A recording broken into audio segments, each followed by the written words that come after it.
is an LED lighting demonstrator. The object is to show the sort of light distributions that you get from a number of different beam patterns or lenses, and to show the brightness that you get at different current settings. This will give people who are told about LEDs and how much current is available from a battery or from a solar panel or from other source some idea of the sort of brightnesses they can expect with modern lenses.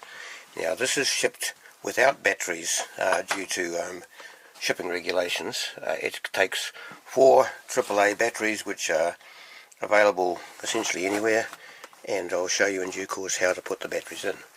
Now, on the front of the demonstrator there is a brightness dial. This is calibrated in milliamps. I could have used other units, but it makes sense to do it this way and you'll get used to it quite quickly. Set down here, it goes to 0. Right down here it says it's 1 milliamp, and it goes up 1, 2, 3, 4, 5. There's 0.1 right down the bottom. You can set up to 10 milliamps, 15, 20, 25, and right down here is 30. Now that's bright enough for most of the purposes which you'll find for lighting. Over here to the right there are 4 switches which control one of 4 LEDs. These can be on or off in any pattern desired. If I turn this up for a moment, you can see vaguely behind. I'll zoom out a little bit, I'll show you this more soon. Hang on, just for the show you. There is the light from one LED, there's next LED, there's next LED, and then there's the 4th LED. At the moment they look all much the same. We'll get into that shortly. Now, over here to the left, there's a master on-off switch. This should always be turned off. It's drawing current otherwise and will flatten the batteries. Now, on the other side, we turn this guy around. Oopsie daisy. There are 4 LEDs, which we'll talk about in more detail in due course, the characteristics. The first one here is a wide angle 120 degree LED, which is the way they typically come these days, with a 30 degree lens, which is a good general purpose lens.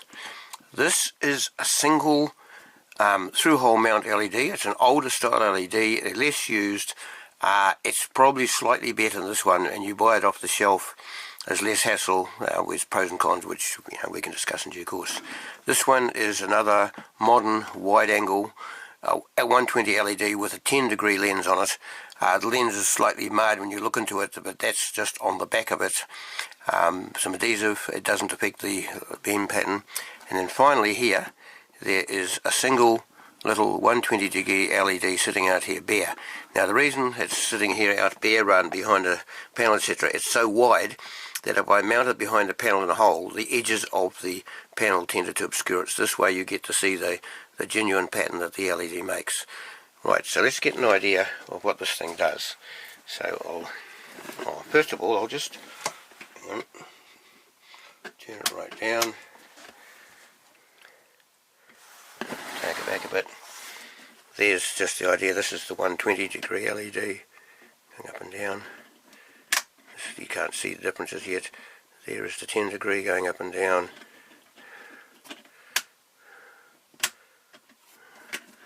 It should be. I've got my fingers right. No, I haven't. Trying to do it in the dark. There is the one of the 30 degrees, and then finally here's the other 30 degree. And you can have them on and off in any combination you wish, and they're all of equivalent brightness. It's set so that they match each other. Right, now pointing them at the wall, putting one on just to get some light for a moment. We'll get the camera set up over here. Push the camera over this way. Put the lights over here next to the camera. Now, turn them all off. This is a 30 degree spread light. You can see the lights right out through the sides. You get a fairly good spread of light. This one matches it. I lie. Watch, I start again. Hang on. No, that, I was lying, good start, that's the 120 degree light. You can see that the light spreads out evenly right across the whole picture. Even if I turn sideways, you're getting light right up the sides. It's got an immense spread. Now, when you've got lots of power, that is probably the optimum, because wherever you go, you get brightness. You can point it up to the top, I can point it down, and so that's marvellous. So that's fine if you've got lots of energy available to you. 10 milliamps or better is probably, excellent. Now, next thing is you go really narrow, and that 10 degree, now that's pretty ugly. Goes right down to nothing and goes up tall. Now, the particular reason when a 10 degree is useful is when you've got a limited amount of energy to you, available to you. I'll get something here, this is a sample. It's not the best target. I've got a limited amount of energy, and you want to see something in the dark. I'll give you this. And even with a whisper of brightness, you can see quite well. And so I'll bring this up here, shine it here, bring it up into the camera, and I can whisper this right down to the stage where there's virtually no light at all, just a little spot. And you can read that, you can read the font. With my old eyes, with lenses, you can read fine print. If you get up close, it's a bit hard to see with the camera. You can read fine print fine, whereas at a distance, it's still pretty dim. But if you now, I'll bring it up till it's just bearable.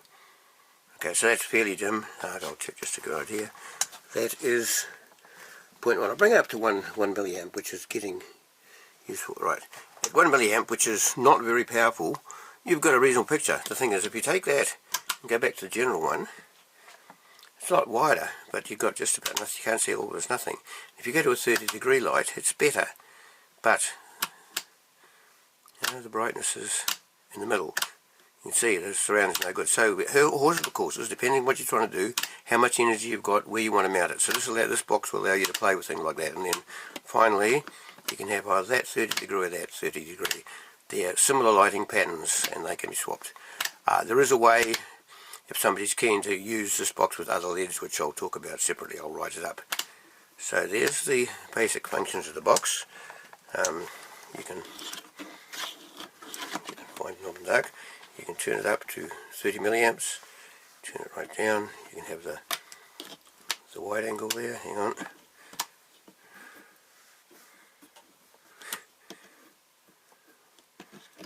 One switch, two switch. Now I've lost the switches in the dark. Hang on. That's why. Sorry. Up. Right. That's the wide angle. Lots of light. I'll bring it down, and it starts to get unpleasant. That is not good. Now that is at 800 milliamps. So if I set it to a milliamp, that's really not very good, and you'd be better off with one of the 30s.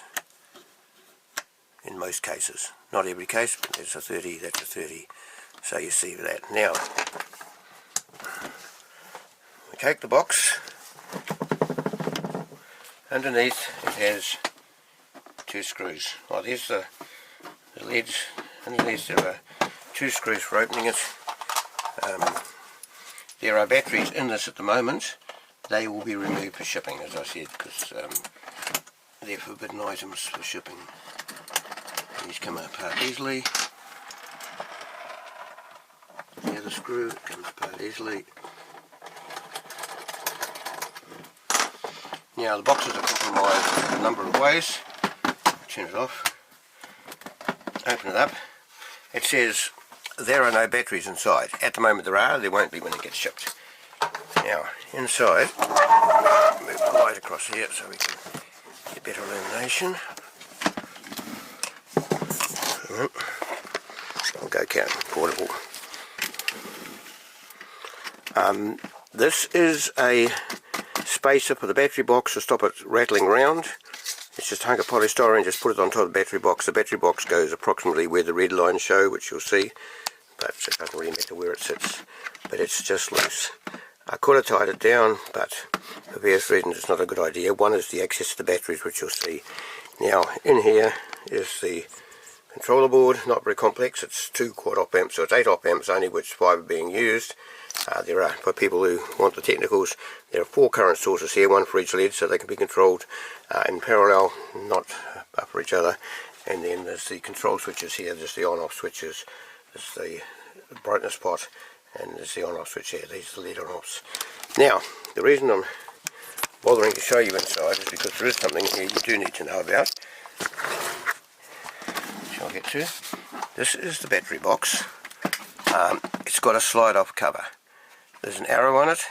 You hold the bottom of the box firmly, click it, it comes apart. There are 4 batteries and they are taken out for shipping. There is also an on-off switch which is left in the on position permanently. I may put a bit of glue across it.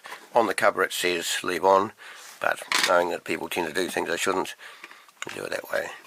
Now I'll show you the other items separately. So you put this back together, take it apart, put batteries in there, slide the click cover back onto the battery box, which is done just a tiny bit tricky, not very. It's covered like this. You place it here, line it up there, slide it in and click into place. Right.